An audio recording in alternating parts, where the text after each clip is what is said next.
조이상입니다. 자, 마지막으로 자산관리 이야기와 저희가 이제 결론을 한번 담아보도록 하겠습니다. 자산관리 부분은 토지보상금을 수령한 지주들, 그러니까 토지보상 중간이 있고요. 토지보상을 진행하는 과정에서 그 전 단계, 뭐 투자행위라든가 명의분산, 사전증여, 뭐 이런 행위들이 있을 거고, 그다음에 토지보상을 진행하는 과정, 또 토지보상 그 후의 과정, 뭐 수용재결이라든가 뭐 협의한교인 택지, 생활대책용지, 그걸 이제 대토보상을 실행했을 때 이제 분양과 임차 이런 부분들은 이제 다음 제 책 버전 2에서 아마 주로 다뤄질 예정입니다. 일단 그 보상금을 받고 나서 그 후의 과정, 자산관리 파트는 현실적으로 대한민국에서는 아마 유일할 겁니다. 국민은행의 골든와이즈 특정 몇 개 지점에서 아마 그걸 담당했을 거예요. 저희는 이제 보상금을 크게 받으신 거액 지주분들의 자산 관리를 했었던 사람입니다. 그분들을 이제 모니터링을 쭉 했었고요. 그래서 저희가 이제 경험이 많죠. 그분들에 대한 어떤 다양한 이야기를 들을 수 있으니까. 그래서 이런 결론을 한번 담아봤습니다. 자산 관리 포함해서 이제 결론을 담아봤는데, 제가 나이가 20대 후반부터 이 업무를 하면서 50대, 60대, 70대의 토지주들의 이야기를 들음으로 인해서 제가 크게 많이 배웠습니다. 그분들의 어떤 실패담과 성공담을 비교하면서 제가 한번 이야기를 한번 해보도록 할게요. 일단 토지보상금을 수령하기 직전까지 그렇게 사위하고 며느리가 정말 잘합니다. 세상 이렇게 효자 효녀가 없어요. 저는 정말 아름다운 광경을 너무 많이 봅니다. 토지보상금 수령하러 오실 때 보면 아들, 딸 사이 며느리가 정말 우리 할아버지 할머니들을 정말 왕대접을 합니다. 다 이렇게 와서 사인하게끔. 근데 그분들 제가 보기엔 다 보이거든요. 왜 그렇게 하시는지. 저도 자식 된 입장이지만 뭐 다 이유가 있는 것 같아요. 그래서 제가 이렇게 보니까 그런 것 같아요. 토지보상금을 받으시면 아무것도 하지 마세요. 세상의 모든 유혹이 우리 지주님들을 거쳐갈 거예요. 사업을 해보자, 뭐 돈을 빌려달라, 뭘 투자를 해보자.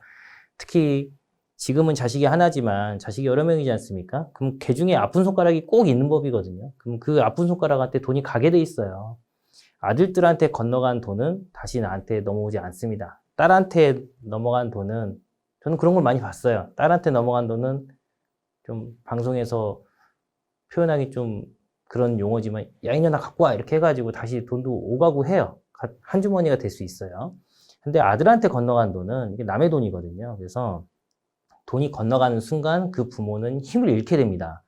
그래서 세법적으로 보면 사전증여가 세법적으로는 유리하죠. 취득단가를 높여서 양도차익을 줄여서 양도소득세를 결국은 적게 낸다. 세법적으로는 맞는 얘기입니다. 한데 제가 이게 보니까 아들, 딸 사이 며느리들한테 돈이 크게 건너가는 경우는 좋은 방법이 아닙니다. 그래서 세법적으로 좀 틀릴 수는 있지만 토지보상금을 끝까지 움켜쥐고 있는 게 정말 좋은 방법이다라는 생각이 들고요. 또 이 자금을 가지고 주식 투자를 한다거나 또 무리하게 사업을 한다거나 했을 때 저는 솔직히 성공 사례를 그렇게 보지는 못했습니다. 그래서 자산 관리는 별거 없습니다. 1년간 보상금 받고 1년간 아무것도 하지 마세요. 그냥 이야기만 들으세요. 그게 우리 지주님들의 자산을 지키실 수 있는 방법이에요. 아마 이 방송을 보고 계시는 지주분들이 저보다는 훨씬 연배가 많으실 거예요.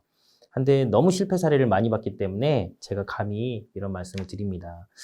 제 책 마지막에 결론 요약 부분이 있어요. 한번 읽어볼게요.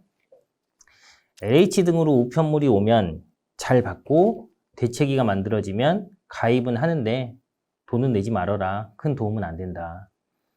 LH 직원들이 엄마한테 나쁜 짓은 안 한다. 오면 음료수도 주고 잘해줘라. 그냥 직원들이다. 물론 잘해준다고 해서 보상금이 더 잘 나오는 것도 아니다.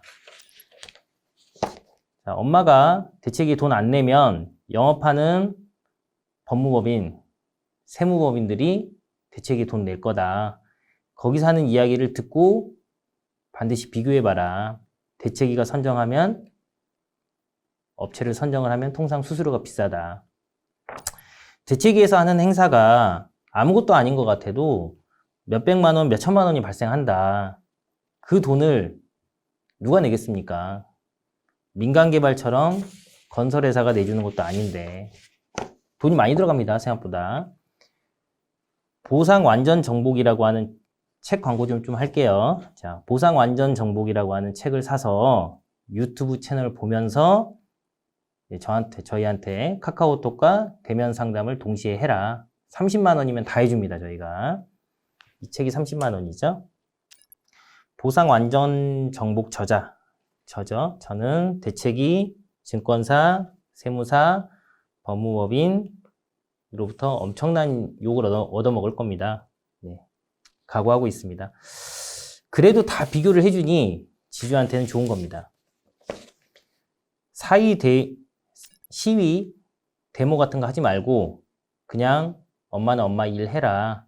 그거 해봐야 보상금이 더 나오지도 않고 수용을 안 당할 수도 없다.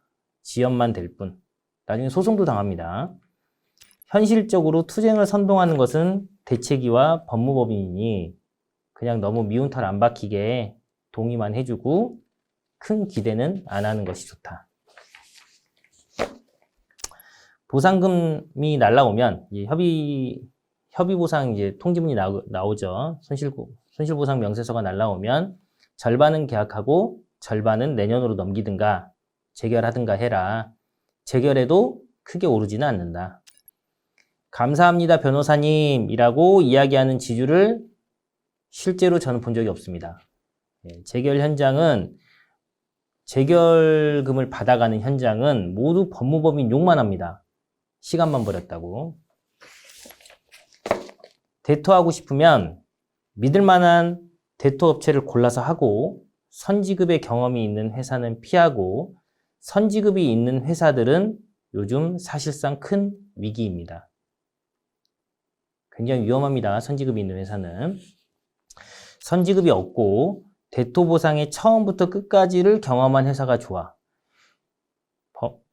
이게 실제로 대토 모집행위만 하는 곳들이 거의 대부분이에요. 실제로 리츠라든가 분양과 임차인을 맞추고 어떤 시공까지 전부 할 수 있는 업체들은 몇 개 안 됩니다. 근데 요즘 법무법인들이 이런 걸 많이 하더라고요. 법무법인에서 하는 대토는 좀 이상해. 비전문가들이야. 태권도 학원에서 치과 치료를 하는 것과 비슷하지 않을까? 예, 동의합니다. 법무법인이 대토 보상을 아는지는 잘 모르겠어요. 저 같으면 안 합니다. 세무상담은 두세 군데 받아보고 과도한 수수료를 요구하는 것은 피하고 토지보상 경험이 없는 세무사도 피하고 실질적인 경험이 없는 세무사들은 감면을 못 찾고 잘못 감면할 수 있거든. 그리고 충분히 질의를 해야 돼. 세법이 워낙 복잡해서. 세금 상담하실 때 본인의 상황을 잘 얘기해 주셔야 되세요. 채권 받아야 하거나 채권 받는 게 유리하면 D증권사로 계좌 개설을 먼저 해. DB금융투자로 계좌 개설을 먼저 하십시오. 그리고 채권 나오면 보상 플랫폼 저희 회사랑 비교해봐. 더 비싸게 사간다. 자신 있습니다. 제가 더 비싸게 사가겠습니다. 증권사 대부분이 채권을 잘 몰라서 비싸게 사간다고 거짓말하고 실제로는 안 사고 그런데 D증권사가 현재 용기보상 채권 분야는 1등이래. 채권 전문가라고 나오는 유튜브, 블로그는 거짓말입니다. 예. 이건 제가 잘 알죠. 제가 실제로 이 분야를 거의 사실상 독점했기 때문에 블로그, 유튜브 본인들 광고하는 증권사 직원들은 다 거짓말입니다. 보상금 받으면 일단 다 갚고 세금 내고 엄마가 다 써라. 그리고 1년간은 아무것도 하지 말아라. 세상 모든 유혹이 엄마를 지나갈 거야. 주식 투자하지 말고 사업 투자하지 말고 그냥 놀아. 그게 길게 보면 돈 버는 거다. 쉬운 거 같은데 가장 어려운 일이다. 10,000명 이상의 보상 지주를 경험하고 느낀바다. 이게 가장 중요합니다. 보상금 받으시면 1년간은 아무것도 하지 마세요. 가끔 아들, 딸, 사위, 며느리, 손자, 손녀가 돈이 필요할 때 지원해주고 지금은 이건 제 개인 생각입니다. 지금은 효자 효녀는 부모가 만드는 거야. 한데 너무 작은 돈만 주면 애들이 자산관리 경험을 못하니 충분한 테스트 기간을 거쳐서 목돈을 주고, 요즘 사위 며느리를 효자 효녀로 만드는 거는 부모들입니다. 엄마 때 라이프 스타일과 우리 때 라이프 스타일, 그리고 우리 애들의 라이프 스타일이 전혀 다르니 보상금을 받는 부모가 전 세대를 아우르는 자산관리 전략을 세워주는 것도 필요해. 다소 보수적으로. 저는 개인적으로 보상금을 끝까지 움켜쥐고 명절 때 아들, 딸, 사위 며느리들한테, 특히 사위 며느리들한테 명품 선물 하나씩 하는 걸 권해드려요. 그러면 부모님도 최고의 부모님으로 아마 평가받으실 거예요. 보상 플랫폼, 저희 업체에서는 함께할 파트너사를 찾습니다. 본 저자는 10년 이상 모든 보상지를 관할하였기에 실증 데이터를 갖고 있습니다. 실제로 그분이 전문가인지 경험이 있는지 없는지 저는 다 알고 있습니다, 사실. 자신 있는 진짜 경험이 풍부한 업체와 파트너십을 맺고 싶습니다. 자, 요건이 있는데요. 토지보상 수용 경력 5년 이상, 토지보상 현장 10곳 이상. 왜냐하면 지방마다 좀 다르거든요. 수도권에서만 했다고 해서 지방하고 좀 다릅니다, 이게. 그래서 토지보상 현장 10곳 이상의 업체 중 고객 지향적 수수료를 제시할 수 있는, 또 전략도 필요하죠. 전략을 세울 수 있는 세무법인과 법무법인을 모십니다. 지원해 주시면 감사하겠습니다. 토지보상 채권 5년 이상, 연 500억 이상 할인 경력이 있는, 결국 엔드유저를 찾을 수 있는 사람이죠. 은행, 증권사, PB를 모십니다. 연 500억이고요. 5년간이니까 2,500억 이상 할인 경험이 있는 그분들의 지원을 기다리겠습니다. 업무 대행에 처음부터 끝까지 모집만 하는 게 다가 아니고요. 실제로 분양 임차까지 끝까지 경험하고 선지급 이력이 없는 대토법인을 모십니다. 법무법인은 제외하겠습니다. 법무법인은 여기 해당이 안 되죠.